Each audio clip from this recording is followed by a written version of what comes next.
All right, Shalom Yasharala. Before we get started, we'll give all praises, honor, and glory to Yahweh, Bahashem, Yahweh Shai, Bahashem, Rakakwadash, and double honors to the apostles, the bishops, and the elders of Great Millstone that teach and rule well. Peace and salutations to the hopeful elect. Back with another video, another lesson. Lord's will, this lesson is edifying to you brothers and you sisters out there. And title this one's going to be called The MOTB is Closer Than Ever. All right. And we're going to read this article. Well, we're going to read two of them. All right. And this one from End Time Headlines, it says, mind reading a chip that can be fitted within minutes could transform lives of millions. Right. It says a doctor who played a pivotal role in creating a microchip that can translate brain signals into actions has made a bold claim about his Stentro device, suggesting it could assist approximately 100 million individuals. Neurologist Tom Oxley, at the helm of startup Synchron, believes his invention has the potential to transform the lives of those who lack the use of their arms. All right, they can't move their arms, or you got this, and you got the Neuralink, who does that as well, right? Trying to heal the blind, all right? Trying to get people who are paraplegics to walk again or move certain limbs, right? His assertion comes on the heels of a triumphant trial where an ALS patient afflicted by a type of motor neuron disease managed to compose a message post-implementation of the microchip, despite being paralyzed in the arms.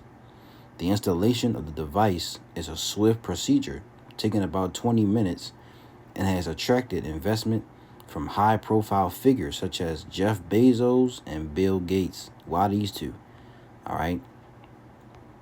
It says, the Stentro stands among other ambitious brain-computer interface projects like Elon Musk's Neuralink, and this is the next step forward, all right, to the their NWO, where they have everybody chipped up, all right, a digital world, as you want to say, but they have everybody on the grid, okay, but they can track and trace you, but they're gonna use this thing as this is gonna be the new thing, the new wave, because we're talking about it, but they're making it seem like it's a miracle, right? It talks about their miracles. Let's get let's get Revelation 19, right? Because this is gonna deceive a lot of people, right? Revelation 19:20, and the beast was taken, all right, and with him the false prophet that wrought miracles before him. This word miracles, all right. In the Greek, it's semaion. It says a sign, a token, or mark. It says that by which a person or a thing is distinguished from others and is known. A sign, prodigy, portent, an example, an unusual occurrence, transcending the common course of nature. And this is transcending the common course of nature, man. By trying to merge humans with machine, therefore you get transhumanism. Of signs portending remarkable events soon to happen, of miracles and wonders by which the Most High authenticates the men sent by him, or by which men prove that the cause they are pleading is the Heavenly Father's. All right. So this is a miracle. Definition B fits this miracle, transcending the common course of nature. All right. This is a word. Let's see what it means. Transcending says be or go beyond the range or limits of something abstract, typically of conceptual field or division. Transcend, go, or surpass. So they're trying to go above, go beyond human nature, man. All right, by going to what? Putting man and machine together, you get what? Transhumanism. You see?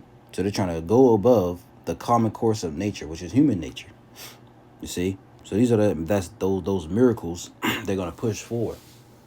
All right, by putting forward, by pushing out, this can help the paraplegic, move again, or make the blind see. right? Reading again, and the beast was taken, and with him the false prophet that wrought miracles before him, right? And that beast is NATO, which comes back as NATO, which is really what comes through America and NATO and the EU, right? And with him the false prophet, which is what's this dude's name? The Vatican, that wrought miracles before him, with him, with which he deceived them that had received the mark of the beast, and them that worship his image, right? Which is a system. These both were cast alive into a lake of fire burning with brimstone. You see? So this is they're gonna use miracles to deceive the people. You know? So let's go back and read it again. It says, the stentrode stands up. The stentrode. Oh, I'm saying this right. Stands among other ambitious brain-computer interface projects like Elon Musk's Neuralink, which shares the goal of aiding individuals incapacitated in their limbs due to injury or illness. However, proponents of the stentrode emphasize its less invasive nature compared to Neuralink, which requires drilling into the skull. The stentrode could potentially be fitted during an outpatient visit, as reported by the Times. Nicholas Opie, a key player in the stentrode's development, revealed patients' goals during the device's evolution in an unexpected insight. Contrary to the anticipated desire for an exoskeleton, patients expressed a more profound wish to operate a smartphone. Opie elaborated, they can go online and do their shopping and banking and communicate with their loved ones, reports the Mirror. The technology not only empowers patients to reconnect and communicate with their loved ones when injuries or diseases have limited their ability to do so, but it can also integrate seamlessly with smart devices. Earlier this year, a patient with ALS managed to operate an Amazon Alexa device using this tech. The patient, 64-year-old Mark, shared his enthusiasm about the system, stating, the integration with smart technology, let's read that again, the integration with smart technology and BCI is something I'm really excited about, you see? So this is going to be the next, and a lot of you Israelites, right, this is going to be the next big thing, right?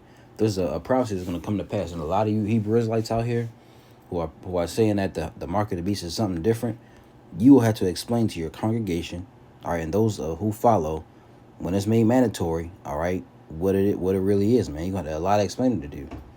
You see, because you give them you tell them something different that is not, man. Saying that it's what sin is spiritual, which Esau isn't a spiritual man. All right, he's a carnal man. You know, he has no spirituality in him at all. So why would he come out with a spiritual mark or something that or sin, you know, or what they say, what IUIC says, it's an embargo. You know, ISBK says it's sleeping with white women, or it's Christianity. You know, but it's none of those. All right, this mark is a small, RFID hip, size of a rice grain.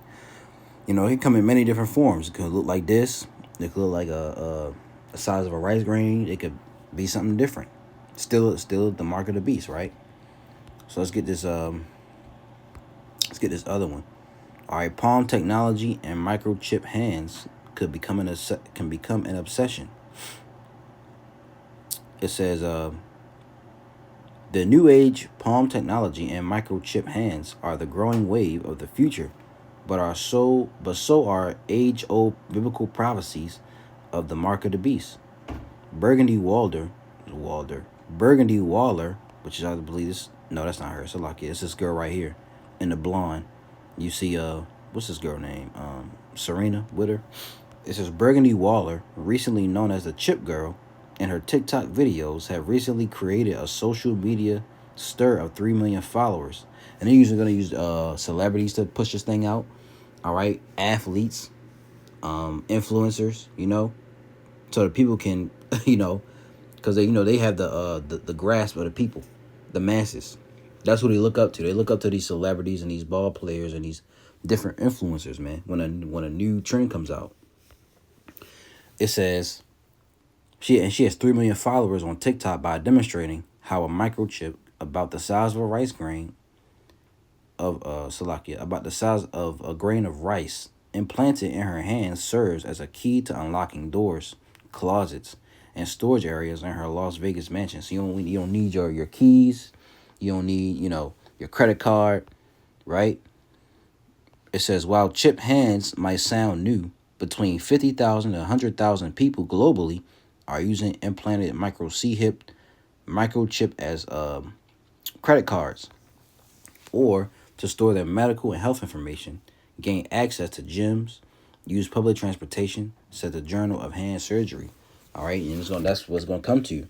You wanna go to the gym, you have to have that implant, to get in. You wanna go to the store to buy. All right, get some milk, get some some juice, some water. All right, some meat. You want to have that C hit me in hand, man. It says, furthermore, in 1998, a British scientist, Kevin Warwick, Captain Cyborg, made headlines using a hand-implanted microchip to operate doors, lights, and heaters around his office at the University of Reading. It says, for consumers looking for a non-surgical way to free themselves of hardship of reaching into their wallets for plastic or tapping their phones or scanners, Amazon is also rolling out a plan which allows customers to simply hover their palms over an Amazon One device to pay their bills. That's gradualism. Amazon One or Amazon, they have in their different in these stores. Whole Foods is one of them. They have a device. I would thought about going in there and try to take a video of it, but there's a Whole Foods. You go on Whole Foods. There's a device where you can hover your hand and you can pay for your stuff. While right now this is getting the the geometrics, the biometric of your hand, and you could pay for your stuff. But soon you have to have a micro C hit me in your hand to pay for your things. But it says on May 24th, 2024, Amazon and its company-owned Whole Foods introduced palm technology that can be used for payments in over 500 stores. Amazon uses consumers' palms and their underlying vein structure to create a palm signature, which is produced with the help of a generative AI and verified by Amazon One scanners for things like retail purchases and age verification. Amazon One scanners, once limited to Amazon stores, can now also be found in third-party locations, including stadiums, airports, and fitness centers. And the new app lets users sign up for Amazon One through their phones instead of having to visit a physical location to take photos of their palms for enrollment. This is along with excitement over the new hand developments, however, are the age-old prophecies about a controversial mark of the beast. The mark of the beast refers to biblical references that during the last days of history, a mysterious, autocratic, and diabolical it says Christ, right, leader, which is, let's go to, it's not just one, it's many. Let me see.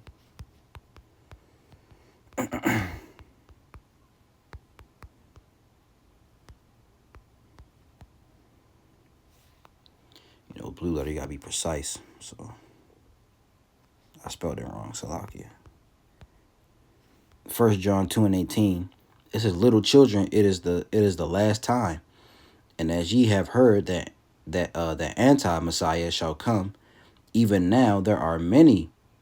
Read it again. Even now are there many anti-messiahs, whereby we know that it is the last time. So there are many. It's not going to be just one man. NLT, dear children, the last hour is here. You have heard that the anti-Messiah is coming, and already many such anti-Messiahs have appeared.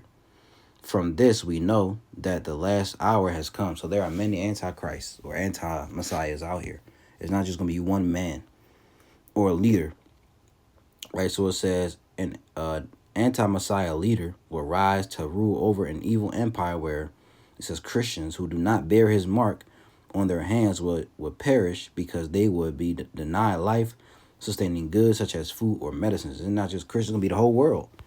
All right, the whole world is going to be a worldwide thing, not just only to limited to certain people or a certain religion. Revelation 3 and 10 says, because thou hast kept the word of my patience, I will also keep thee from the hour of temptation, which shall come upon all the world to try them that dwell upon the earth. It's gonna come upon everybody, man, not just to a certain religion or a certain, certain people. It's gonna be everybody. Everybody's gonna be tried.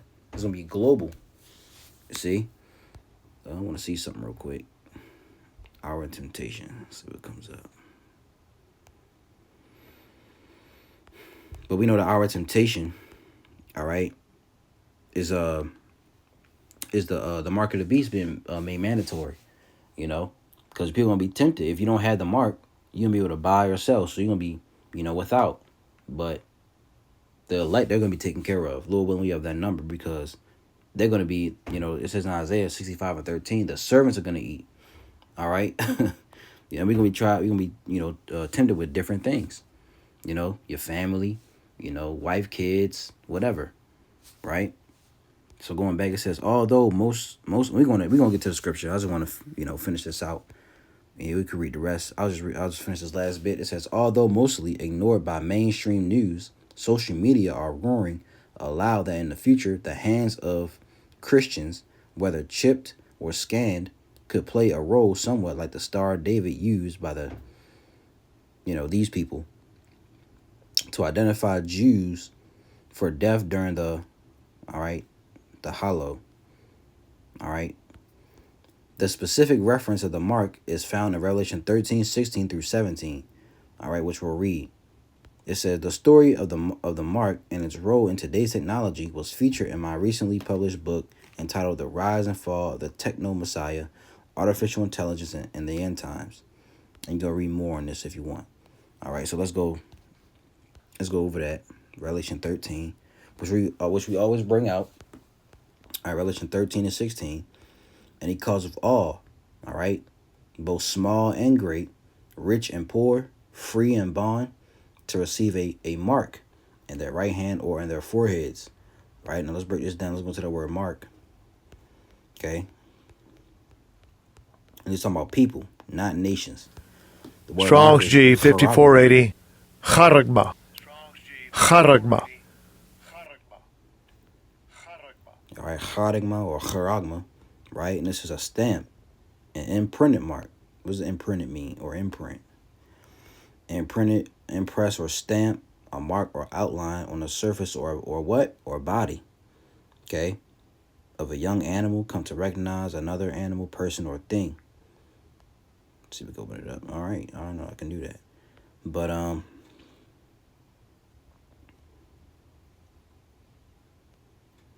it says, make an impression or mark on something, all right? So this is, and to show you, it's physical. This doesn't speak of spiritual, all right? Imprint, it says stamp, punch, print, impress, mark, engrave, all right? Etch, right? And it goes into etch. Down here in the Strong's definition, scratch or etching, i.e. stamp as a badge of servitude or sculptured figure. When you carve out a statue, that's physical. Graven, mark, okay? And in the old Bible, a mark is like it says in the old Bible, in the Elder Karakter from here in GMS Baltimore. I don't have it up, but you go into the old Wycliffe Bible. Matter of fact, I can go over here. Salakia, all right. And I'm going through this thoroughly because this is an important prophecy that's coming to pass, and it has to be understood. All right, what a lot of you, the newcomers, all right, you have to understand that what's coming. Okay. Now, let me see. Let's see if they got it in this one. I think so. Is this it? Yeah. This is the Wycliffe Bible. Okay. It says, Revelation 13:16 in Wycliffe, it says, and he shall make all, small and great, rich and poor, free men and bondmen, to have a character, right? That's so in the old Bible says character, either mark in their right hand, either in their foreheads. Now if we go to the etymology online, look up character. It says a symbol, mark, or branded on the body. See that? It says symbol or drawing used in sorcery, alphabetic letter. All right, so you get the point. Engraved mark. See that? Engraved mark, also symbol or imprint on the soul. See, so it's physical to engrave. Engrave is a physical thing. That ain't spiritual. You look up engrave. All right, cut or carve on the surface of a hard object. Cut or carve a text or design. All right, showing you that this is a physical thing. When you engrave something, you're doing it physically. All right, not spiritually. You see that? So that no man may buy either sell, but they that have the character, either the name of the beast, either the number of his name. And this is in the Wycliffe Bible. All right, Wycliffe Bibles with modern spelling. All right, and Elder Karakter brought this out. You know, so I'm going back over here. So we got the word mark, and the root word of this is karax, meaning to sharpen to a point. Okay, through the idea of scratching. All right, it says it right here, to sharpen to a point through the idea of scratching. See that?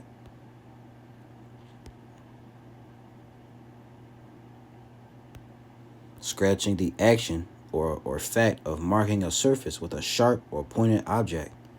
All right, the action of rubbing a part of one's body with one's fingernails. Yeah, when you get a scratch, you know, and you got many definitions for this. You know, it says score or mark the surface of something with a sharp or pointed object, man. All right, like again, I'm going through this thoroughly because this is important, very important, one of the very important prophecies that's coming to pass. So reading it again, Revelation 13:16, he calls of all, both small and great, rich and poor, free and bond, to receive a mark, a charagma, in their right hand or in their foreheads. All right, that word foreheads is the Greek word metapon, like metaverse. Strong's G 3359. Metopon. Metopon. Metopon, and the root word is meta. All right, like metaverse. So metapon. So it's physical in the verse 17, and that no man might buy or sell, save he that had the charagma, or the mark, or the name of the beast, or the number of his name. Let's get these words buy and sell. All right. Buy. Strong's G 59. Agarazzo. Agarazzo. And it says what? To be in the marketplace, to attend it, to do business there, buy or sell, of idle people, to haunt the marketplace, lounge there. All right. To go to market, I by implication, to purchase. When you purchase something, you're buying things. All right. Purchase, acquire something by paying for it. All right. This is the action of buying something, a thing that has been bought. Okay. A hold or position on something for applying power advantageously, or the advantage gained by such application. So when you purchase something, you're buying. All right. To purchase, especially to redeem, buy, redeem. All right. And sell is poleo, to barter, to sell, sellers. To be busy or to trade, man. To buy or sell whatever is sold. So without it, you can't buy or sell. Can't do nothing. Let's get the NLT version for this one. It says that no one could buy or sell anything without that mark, which was either the name of the beast or the number representing his name. NIV, so that they could not buy or sell unless they had the mark, which is the name of the beast or the number of his name. And ET, thus no one was allowed to buy or sell things unless he bore the mark of the beast, that is his name or his number. So without it, you can't do nothing. You can't go into the CVS. You can't go to Walmart. You can't go to Sam's Club, BJ's, or Wingstop, IHOP. All right, you can't go nowhere to get in. Can't go to the club. But you shouldn't be going to clubs anyway. But that's for the people of the world, right? So you can't buy nothing, you can't get anything, or sell anything without it.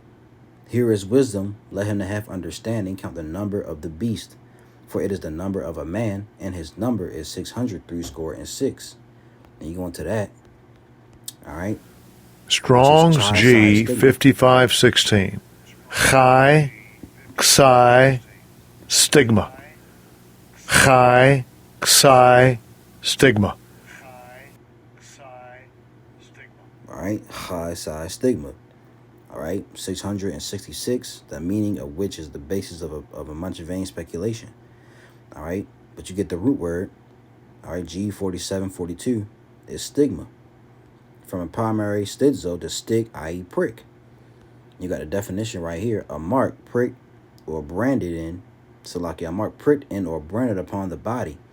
To ancient Oriental usage, slaves and soldiers bore the name or the stamp of their master or commander, branded or pricked into their bodies to indicate what master or general they belonged to. And there were even some devotees who stamped themselves in this way with a token of their gods. You see? And they did that in the Greek Empire, where they had the what's it called, the leaf of Dionysus, I believe.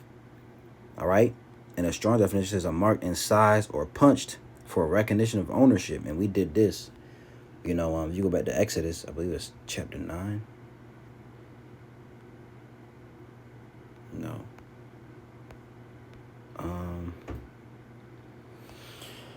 I forgot what chapter it was. Let me see, Hebrew slave.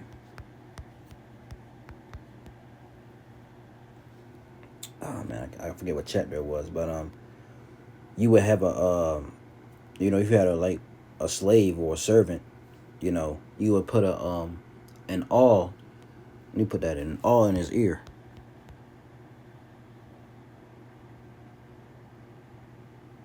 I think this is it right here. Yeah. Exodus 21. And I'm just going straight to the point. No matter if I start at 1. Now these are the judgments which thou shalt set before them. If thou buy an Hebrew servant, 6 years he shall serve, and in the 7th he shall go out free for nothing. If he came in by himself, he shall go out by himself. If he were married, then his wife shall go out with him. If his master have given him a wife, and she have borne him sons or daughters, the wife and her children shall be her master's, and he shall go out by himself. And if the servant shall plainly say, I love my master, my wife, my children, I will not go out free, then his master shall bring him unto the judges. He shall also bring him unto the door, or unto the doorpost, and his master shall bore his ear through with an awl, and he shall serve him forever. See? And at all, see what all. This is all boring instrument. Let's see if we can look it up.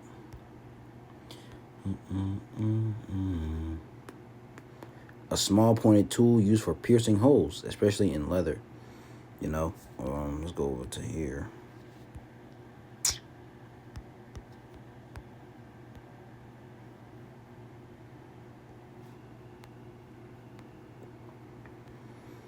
So this is something they use the I look like it hurt, but they'll put something in your ear.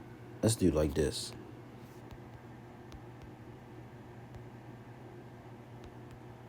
That doesn't help.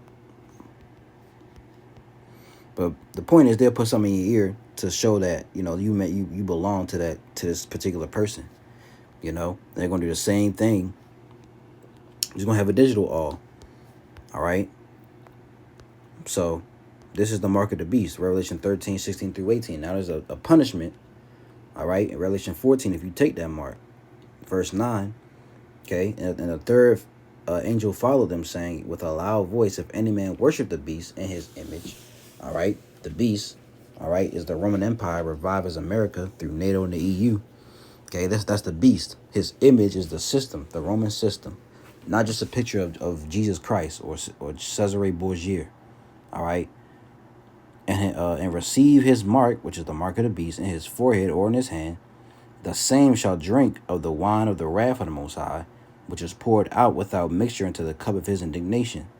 And he shall be tormented with fire and brimstone in the presence of the holy angels and in the presence of the Lamb. And the smoke of their torment ascendeth up forever and ever. And they have no rest day nor night, who worship the beast and his image, and whosoever receiveth the mark of his name. You see, and when you receive that mark, you're conforming to the image of this system, man, of this beast system. You see, so there's a punishment, going out if you receive this mark, man. And we know that some of us going to be beheaded, because why? We're not going to, Lord willing, we have that number, we're not going to take this mark. The Lord put the Spirit on particular, servants to be martyrs for this truth. And I saw thrones, and they sat upon them, and judgment was given unto them. And I saw the souls of them that were beheaded for the witness of Yahushua and for the word of the Most High, which had not worshipped the beast, neither his image, neither had received his mark upon their foreheads or in their hands. And they live and reign with Yahushua 1,000 years. You see, and this is the the Lord has reserved 7,000 men to not bow down the knee to the image of Baal, which is the modern day is this system, man.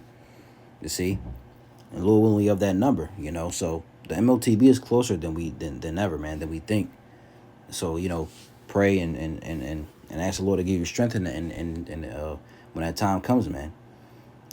So Lord willing, this lesson was edifying to you brothers and you sisters out there. All right, you got some edification out of it. We're going to give all praise, honor, and glory to Yahweh, Bahashem, Yahushai, Bahashem, Rachak, Wadash, and double honors to the apostles, the bishops, and the elders of Great Millstone that teach and rule well. Peace and salutations to the hopeful elect. Lord's will you was edified. Till next video, I'm going to say,